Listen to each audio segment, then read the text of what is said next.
কি ভাবছেন? নিজেকে বিধ্বস্ত লাগছে?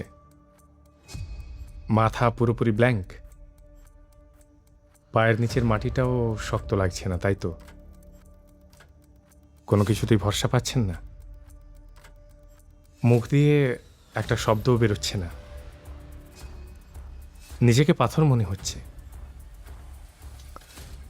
মানুষও হঠাৎ করেই অনুভূতি শূন্য হয়ে পড়ে।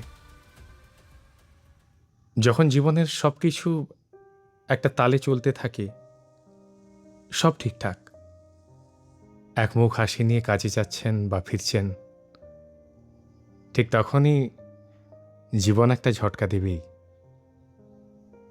একটা খবর, একটা ঘটনা জীবনের চাকাটা পুরোপুরি পাল্টে দেবেই। তখন কোনো কিছুর কুল কিনারা খুঁজে পাওয়া যায় না, সব হু হু করে বদলে যায়।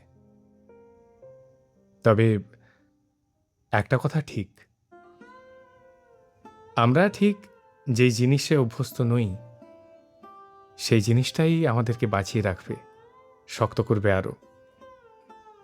আবার এটাও ঠিক, কিছু কিছু ঘটনা আমাদের মনের কোণে কোণে একটা দুঃস্বপ্ন, একটা ট্রমা হয়েও থেকে যায়। একদিন হঠাৎ করেই জীবন বদলে যায়, একদিন হঠাৎ করেই সব ওলটপালট হয়, একদিন হঠাৎ করেই এক সমুদ্র এরপর কি হবে আমাদের গিলে খায়। একদিন হঠাৎ করেই স্বপ্নগুলোই গ্রহণ নামে, একদিন হঠাৎ করেই এই একটা মাত্র জীবনও কেটে যায়, তাই না?